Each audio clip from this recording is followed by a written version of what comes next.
Good morning. It's good to be with you again this morning, and building on the 4 pillars of a healthy Christian business leader.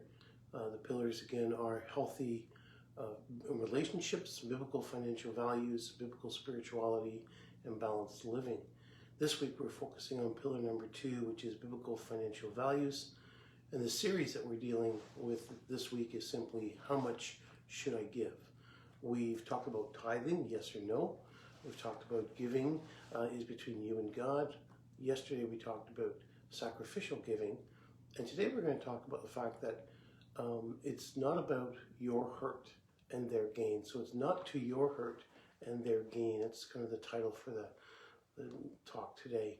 Sometimes people will ask you to put your offering or your gift to them on a credit card.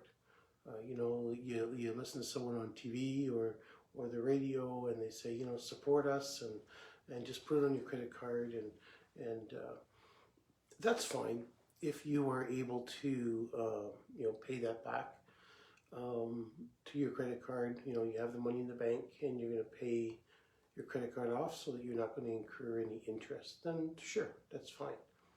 2 Corinthians 8. Verse 7 and then 11 through 14. I want to read this for you. The Apostle Paul is writing. Now, we looked at verses 1 through 5 yesterday, and I just want to touch on this next part because it's very important, because it balances the issue of sacrificial giving. In verse 7 he says, "But just as you abound in everything, in faith and utterance and knowledge, and in all earnestness and in love, we inspire in you, see that you abound in this gracious work also." So he's saying abound in the work of giving. That's what he's talking about there. And then in verse 11 through 14 he says this, "But now finish doing it also, so that just as there was the readiness to desire it, so there may be also the completion of it by your ability.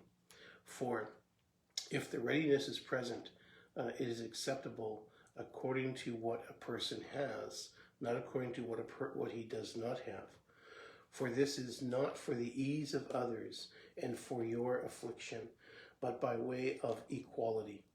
At this present time, your abundance being a supply for their need, so that their abundance also may become a supply for your need, that there may be equality." Now that's a significant passage of scripture again that taught, hi Wade, good to have you with me this morning, that the Apostle Paul is talking about. So yesterday in verses 1 through 5 we see that he says these people, they desire to give, they pled with him that they would have the privilege of giving, and so he obviously lets them give, but he says make sure that if you have that desire that you follow through with it. But then those verses 11 through 14, he really drives home some other truths for us, I think, that are very important. And I want to just touch on them. There's actually 6 things. The first is abound in the work of giving. He says abound in this. He said if you've made this commitment, abound in this, do this, fulfill it, complete it, and do well in it. And then giving according to what you have. Again, that is a significant statement here.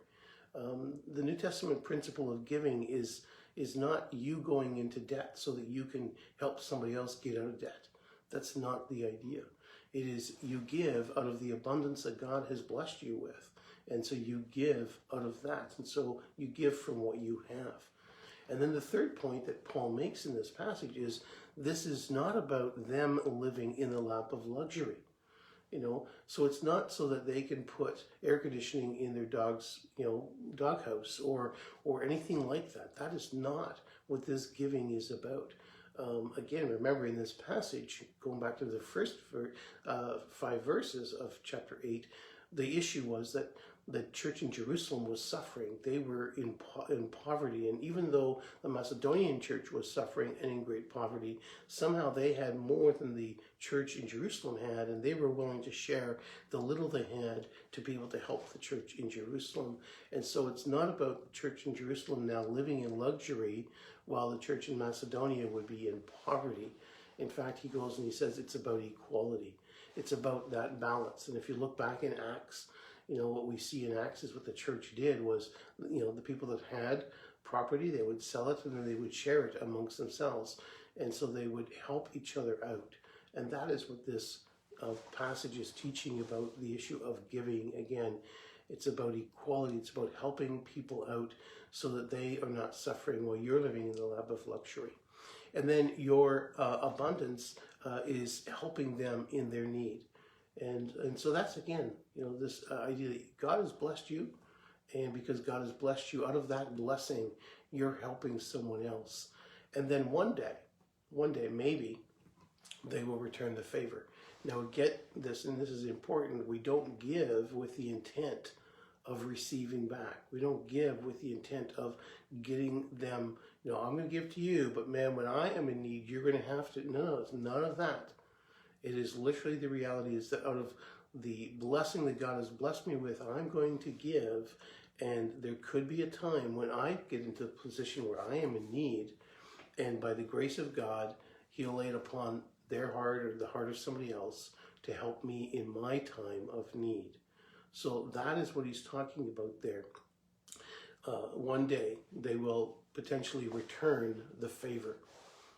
But again, as we talked about, I believe it was yesterday, it's not about you giving with the intent of receiving back.